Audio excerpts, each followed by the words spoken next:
Monsieur le maire de Puget, mon cher Paul, Monsieur le député européen, mon cher Vincent, Monsieur le président du groupe socialiste à la région Provence-Alpes-Côte d'Azur, cher Robert, Mesdames et Messieurs les maires, conseillers municipaux, je sais qu'il y a aussi des conseillers généraux, Mesdames et Messieurs, chers amis, chers concitoyens, chers camarades, merci beaucoup d'être ici ce soir avec nous. Je vous prierai juste d'excuser Mireille Perrano, notre première secrétaire départementale du Parti socialiste, qui est retenue par des obligations de conseillère régionale ce soir et qui m'a demandé particulièrement de vous demander d'excuser ses activités. Elle ne pouvait pas faire autrement. Voilà. Candidate aux élections législatives de la 5e circonscription avec notre ami, où est-il, Charles Laugier. Je tiens d'abord à remercier très vivement la ville de Puget-sur-Argent de nous offrir ce magnifique espace pour nous accueillir ce soir, si nombreux. Merci beaucoup à vous d'être ici pour accueillir Vincent Peillon,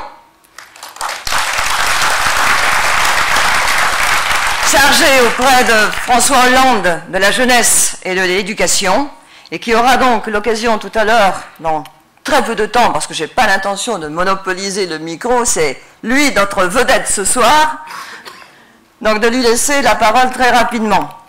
Voilà, en tout cas je suis ravie de faire ici la démonstration avec vous, tous ensemble, que nous pouvons nous réunir pour nous rassembler tous, socialistes, amis, sympathisants et tous ceux qui sont intéressés par le programme de François Hollande, afin de montrer que la campagne, elle peut être un succès dès le premier tour. C'est extrêmement important. Et surtout ici, je dirais, pas simplement même ici, dans l'Est-Var, qui est une terre, disons, plutôt privilégiée, trop souvent, pour la droite et l'extrême droite. Voilà, ça fait très chaud au cœur de vous voir tous ici ce soir rassemblés. Car avec François Hollande, nous devons nous rassembler. Nous devons fédérer toutes les forces de progrès. Parce que bien sûr, tous les Français ne sont pas socialistes. Mais en tout cas, je suis sûre d'une chose, c'est que nombre partagent avec nous les valeurs essentielles, celles qui fondent la République, celles qui nous rendent fiers d'être Français, celles qui ont fait notre rayonnement dans le monde. Je veux dire, les valeurs républicaines, de démocratie, de laïcité, de justice et de solidarité. Posons-nous la question des responsabilités. Celle des gouvernements de droite, j'y reviens, depuis 10 ans, et depuis 5 ans, des responsabilités du président sortant. Et posons-nous la question de l'intégration dans notre société de tous les jeunes. La crise frappe de plein fouet notre jeunesse, avec des taux de chômage records, une entrée difficile dans le monde du travail. Et elle touche, bien sûr, les moins formés. Je suis bien placée pour en témoigner, vous le savez. C'est mon métier depuis de nombreuses années que de former de jeunes élèves et puis aussi d'essayer de veiller à leur insertion ensuite dans le monde du travail. Vous êtes nombreux dans l'assistance aussi à participer à cette mission magnifique. Et qu'ont fait les gouvernements de droite depuis 10 ans? Réduire, détruire. Réduire les moyens, réduire les personnels, détruire ces fameux RASED, ces réseaux d'aide pour les enfants qui sont en difficulté dans les écoles primaires et qui vont massivement disparaître. Enfin, en tout cas, c'était ce qui était prévu par le gouvernement actuel. Mais on peut avoir de l'espoir ensuite pour la rentrée, en espérant évidemment que notre candidat l'emporte, c'est sûr. Il va gagner. C'est vrai, notre école doit se transformer.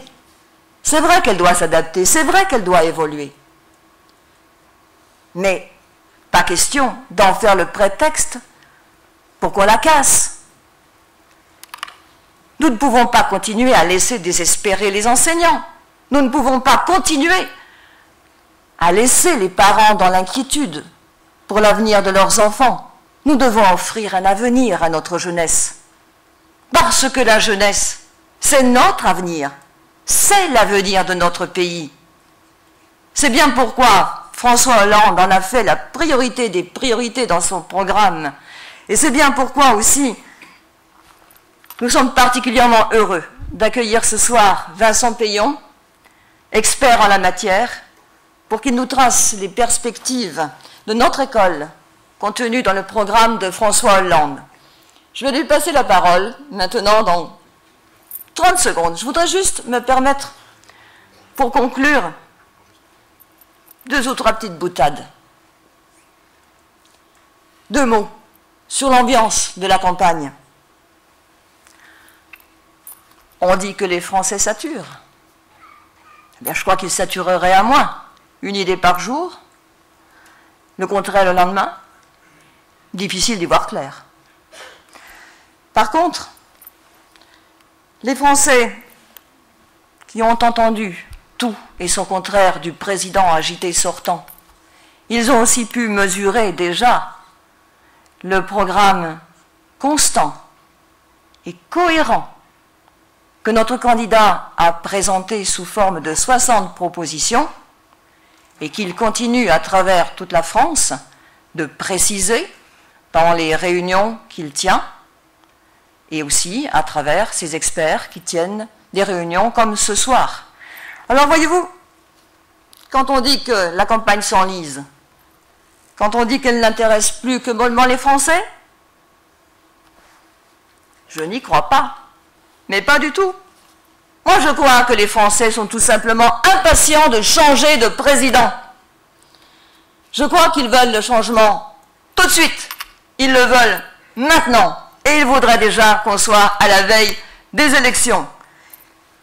Alors ensemble, faisons gagner François Hollande à l'élection présidentielle et donnons-lui ensuite la majorité législative dont il aura besoin pour appliquer son programme. Merci beaucoup.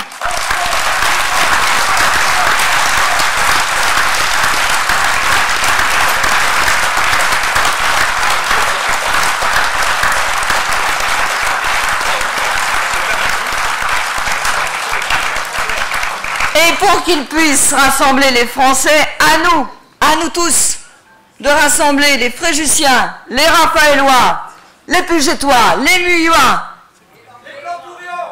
les Plantouriens, très bien, les Bagnolais, les Adréchois et l'ensemble des Varois. Telle est aujourd'hui notre mission. Merci à tous de la porter pour que le changement ce soit vraiment maintenant.